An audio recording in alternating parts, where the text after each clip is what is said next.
بسم اللہ الرحمن الرحیم۔ مسلمان عورت کو چھیڑنے کا انجام۔ ایک دن بنی کونکا کی بستی میں بازار لگا ہوا تھا۔ دکانیں سج رہی تھی، خرید فروخت کا بازار گرم تھا۔ مرد، عورتیں، بچے بازار کی سیر کرتے پھر رہے تھے۔ اس وقت تک پردے کا حکم نہیں آیا تھا، اس لیے عورتیں بازار میں بے نقاب گھوما پھرا کرتی تھیں۔ ایک انصار کی نوجوان عورت دودھ بیچنے کے لیے گئی تھی۔ دودھ بیچ کر کہ وہ ایک یہودی سنار کی دکان پر کچھ خریدنے کے لیے کھڑی ہو گئی۔ عورت خوبصورت تھی، یہودی نے اسے للچائی نظروں سے دیکھا۔ نوجوان عورت نے ایک چیز پسند کر کے اس کی قیمت پوچھی۔ ایک خوبصورت جان، اگر یہ چیز تم کو پسند ہے تو تمہاری نذر ہے، میری طرف سے تحفہ قبول کرو، یہودی سنار نے کہا۔ عورت کو اس کی بات بہت بری لگی۔ اس نے کہا، تحفہ عزیزوں یا دوستوں کو دیا جاتا ہے، میں تمہاری نہ عزیز ہوں نہ دوست۔ سنار نے بات کاٹتے ہوئے کہا، اے حسینہ، تم نے میرے جذبات میں ہلچل مچا ڈالی ہے، تم نے میرے دل کو زخمی کر دیا ہے، بس میری طرف توجہ کرو، میں تم پر نثار ہونا چاہتا ہوں۔ عورت نے اسے کوئی جواب نہ دیا، وہ آگے بڑھنے لگی۔ یہودی نے لپک کر اس کا آنچل پکڑ لیا۔ اے حسن و خوبصورتی کی تصویر، میرا دل چرا کر، میرے سینے پر خنجر چلا کر تم کہاں جا رہی ہو؟ عورت بولی، دیکھو میرا آنچل چھوڑ دو۔ نوجوان حسینہ نے بگڑ کر کہا، چھوڑ دوں گا اگر مجھے میرا دل واپس کر دو۔ یہودی نے کہا۔ اسی وقت ایک گرجتی ہوئی آواز آئی، اے بدبخت شخص، ہٹ جا۔ یہودی نے پلٹ کر دیکھا، ایک انصار طیش و غضب سے بھرے ہوئے نظر آئے۔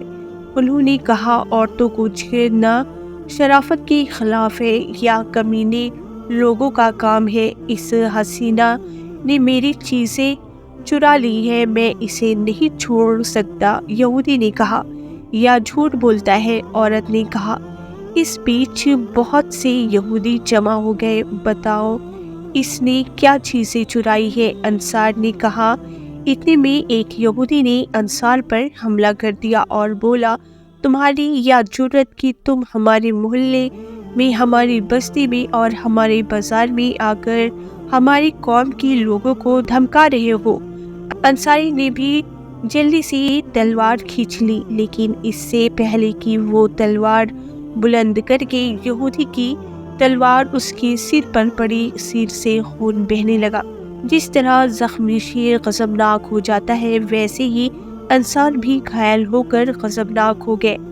انہوں نے جلدی سے حملہ کیا، یہودی جہنم رسید ہو گیا۔ یہودی کے قتل ہوتے ہی یہودی بوکھلا گئے، بہتوں کی تلواریں نکل آئیں اور ایک کے ساتھ سب نے اس انصار پر حملہ کر دیا۔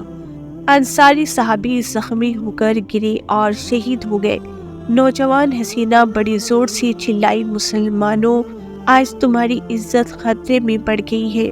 یہودی دولت اور طاقت کے گھمنڈ میں تمہاری عورتوں کی آبرو لوٹ لینا چاہتے ہیں، کیا تم اسے گوارا کر لو گے؟ عورت کے چلاتے ہی کچھ مسلمان وہاں جمع ہو گئے۔ انہیں پورا واقعہ دیکھا اور غصہ آ گیا۔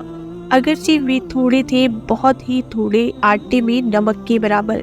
ان کے پاس ہتھیار بھی بہت تھوڑے تھے، صرف ایک ایک تلوار، ایک ایک ڈھال، لیکن وہ اتنے جوش میں تھے کہ انہوں نے اس کی پرواہ نہ کی، تلواریں نکال لی اور ایک جگہ جمع ہو کر بولے، بدبخت یہودیوں، آج تم نے ایک مسلمان عورت کو چھیڑ کر اور ایک مسلمان کو شہید کر کے اسلام کے شیروں کو جگا دیا ہے اور اپنی طاقت و بربادی کی دعوت دی ہے۔ اسلام کے شیروں کو جگا دیا ہے اور اپنی ہلاکت و بربادی کی دعوت دی ہے۔ وہ غبار، کینہ اور حسد تمہارے دلوں میں بھرا ہوا ہے، تم نے اسے نکالنے کا ارادہ کیا ہے، تم نے اعلان جنگ کر دیا ہے، ہم تمہارے اعلان کو قبول کرتے ہیں، آؤ مقابلے میں، بلاؤ اپنی فوجوں کو۔ یہودی بھی جیسے لڑنے مرنے کو تیار تھے، انہوں نے اپنی فوج بلا لی۔ یہودی فوج میں